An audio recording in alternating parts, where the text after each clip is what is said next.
السلام علیکم معزز سامعین اکرام، امید ہے آپ سب خیریت سے ہوں گے۔ جب سے ہم نے انسان کی پیدائش نو اور اعمال کے مطابق اسی دنیا میں جزا سزا پر ویڈیوز چینل پر اپلوڈ کی ہیں تو بہت سے سوالات کا ایک تانتا بندھا ہوا ہے۔ ان میں سے ایک سوال بہت اہم ہے۔ اس کے جواب کو پرسنل دینے کے بجائے ہم نے سوچا کہ چینل پر اپلوڈ کیا جائے تاکہ ہر ایک کو فائدہ پہنچے۔ محترم بھائی نے سوال یہ بھیجا ہے کہ اگر ہر پریشانیاں اور مشکلات انسان کے پچھلے جنم کی وجہ سے آتے ہیں تو ائمہ اور صالحین پر جو ظلم ہوا یا انبیاء پر جو مشکلات اور پریشانیاں اور ظلم ہوتا ہے وہ کیا ہے؟ مطلب کیا یہ سب بھی پچھلے جنم کے اعمال کا نتیجہ ہے؟ سوال صحیح ہے اور بالکل درست ہے۔ ظاہر ہے انبیاء یا ائمہ صالحین پر کوئی مصیبت، پریشانی یا ظلم نہیں ہونا چاہیے۔ وہ تو اچھے اعمال کر رہے تھے، اللہ کے برگزیدہ بندے تھے، پھر ان پر یہ ظلم اور اتیاچار کیوں ہوتا ہے؟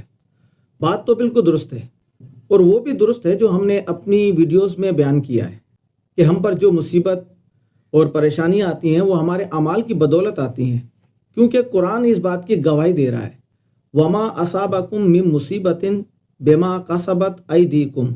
اس کے علاوہ بھی اور قرآن کی آیات ہیں۔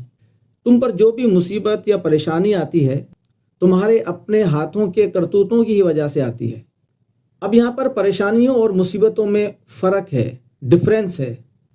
پریشانیوں اور مصیبتوں میں یہ ڈفرینس ہے، جو مصیبت یا پریشانیاں اور مشکلات اپنے اعمال کی وجہ سے ہم پر آتی ہیں، وہ غربت، وہ تنگ دستی، وہ ڈپریشن، وہ بیماریاں، وہ لڑائی جھگڑے، وہ ذہنی سٹریس، وہ ٹینشن جو ہمیں پیدائشی طور پر ملے، یعنی پیدا ہوتے ہی شروع سے ہمیں اس ماحول میں پھینکا جائے، جیسے ایتھوپیا کے بچے، جیسے تھر میں پیدا ہونے والے بچے، کسی کا ناک کٹا ہوا ہے، کسی کی آنکھیں نہیں ہیں، جسمانی معذوری، بھوک، افلاس میں مبتلا، پوری دنیا ان کے لیے صاف پانی مہیا کرنے کی کوشش کر رہی ہے، ان کے لیے صاف پانی کے پلانٹ لگا رہی ہے، مگر وہاں صاف پانی ان کو میسر نہیں ہو پا رہا، کوئی دوا دارو ان کے لیے میسر نہیں ہو پا رہی، حالانکہ دنیا کوشش کر رہی ہے۔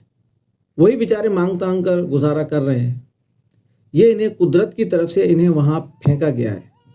یا کسی کو ایسے غریب مفلس ماں باپ کے ہاں پیدا کیا جائے، یا اس غربت کی دلدل میں پیدا کیا جائے جہاں ساری زندگی وہ اپنے اعمال کی سزا بھگتتا رہے۔ اب یہ تو ہو گئی وہ مصیبت، پریشانیاں، مصائب جو اپنے اعمال کی وجہ سے ہم پر آتے ہیں۔ اب وہی چیز، مصیبت اور پریشانیاں جو دوسرے لوگوں کو آتی ہیں، جنہیں ہم انبیاء، ائمہ اور صالحین کہتے ہیں، وہ سیدھے راستے پر چلتے ہیں، نیک راستے پر چلتے ہیں، جو اللہ کا کام کر رہے ہیں۔ ان لوگوں پر جو پریشانیاں اور مصائب آتے ہیں، ان لوگوں کے سامنے دو راستے ہوتے ہیں۔ ایک تو راستہ وہی ہوتا ہے بڑی عیش و عشرت کا، ہر چیز ان کی دسترس میں، کیونکہ جو انہوں نے اچھے اعمال کیے ہیں ان کے بدلے میں انہیں عیش و عشرت والی کامیاب زندگی دی جاتی ہے، ویل ٹو ڈو ہوتے ہیں، پیسہ ویسہ ہر چیز، بیوی بچے، نوکر چاکر، آگے پیچھے موٹر اسباب، سب کچھ ہوتا ہے، کھلا رزق ہوتا ہے، اپنے اچھے اعمال کی بدولت سب کچھ انہیں ملتا ہے۔ لیکن جب ان سے بھی قدرت کام لیتی ہے، ان کو بھی پتہ چلتا ہے کہ ہماری رسپانسبلٹی بھی کچھ ہے، ہمیں بھی کچھ کرنا ہے، تو ان کے سامنے دو راستے ہوتے ہیں۔ انہیں خود سے وہ راستہ چوز کرنا پڑتا ہے، ایک مشکلات کا راستہ، کانٹوں بھرا ہوا راستہ، اور ایک وہی عیش و عشرت والا جو ان کو ان کے اعمال کی جزا میں ملا ہے۔ اب وہ راستہ ان انبیاء، ائمہ، شہداء و صالحین نے چوز کرنا ہے خود سے۔ وہ مشکلات اور کانٹوں بھرا راستہ خود چوز کرتے ہیں۔ سمجھ آئی بات؟ ان پر مشکلات آتی نہیں ہیں، وہ مشکل راستہ خود چوز کرتے ہیں۔ اگر وہ راہ حق پر نہ چلیں اور پیچھے ہٹ جائیں، اور جو زندگی ان کو ملی ہے عیش و عشرت والی، صرف اسی کو سمجھ لیں یہی دنیا ہے، تو پھر مشکلات کس چیز کی؟ ان کی دنیا تو بہت اچھی ہے، ان کے پاس بیویاں، ان کی نیک صالح اولاد، ان کا کھانا پینا، کس چیز کی کمی ہے ان کو؟ عزت، شہرت، سب کچھ ان کے پاس ہے۔ اب آپ ہی بتائیں کہ انبیاء، شہداء، صالحین نے مشکلات، مصائب اور کانٹوں بھرا راستہ خود چوز کیا تھا یا ان پر مسلط کیا گیا؟ یقیناً انہوں نے خود چوز کیا، اعمال کے بدلے میں ان پر مسلط نہیں کیا گیا۔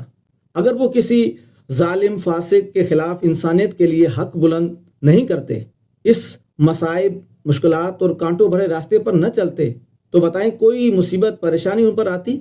یہی بات ہے، جو مصیبت، جو پریشانیاں، جو ڈپریشن، جو مصائب، جو پیسے کی کمی، جو رکاوٹیں ان پر آتی ہیں، ان کو معلوم ہوتا ہے کہ ہم اس راستے پر چلیں گے تو ہمیں یہ سب کچھ ہوگا، اور وہ اس کے لیے ذہنی طور پر تیار ہوتے ہیں۔ ہو سکتا ہے فزیکلی بھی تیار ہوتے ہوں، اور ہو سکتا ہے اللہ کی طرف سے کوئی ٹریننگ بھی ان کی ہو جاتی ہو، تو وہ راستہ وہ خود چوز کرتے ہیں، وہ راستہ خود چنتے ہیں۔ وہ راستہ قدرت کی طرف سے ان پر نہیں ہوتا، بلکہ خود وہ اس راہ حق کے لیے راستے پر چلتے ہیں تاکہ لوگوں کو بھی راہ حق کا راستہ دکھائیں، بے شک جتنا مشکل وہ راستہ ہو۔ اور خود سے اس راستے کو چوز کرنے میں اجر ہے، ان کے لیے ایک مقام ہے رب العالمین کی بارگاہ میں۔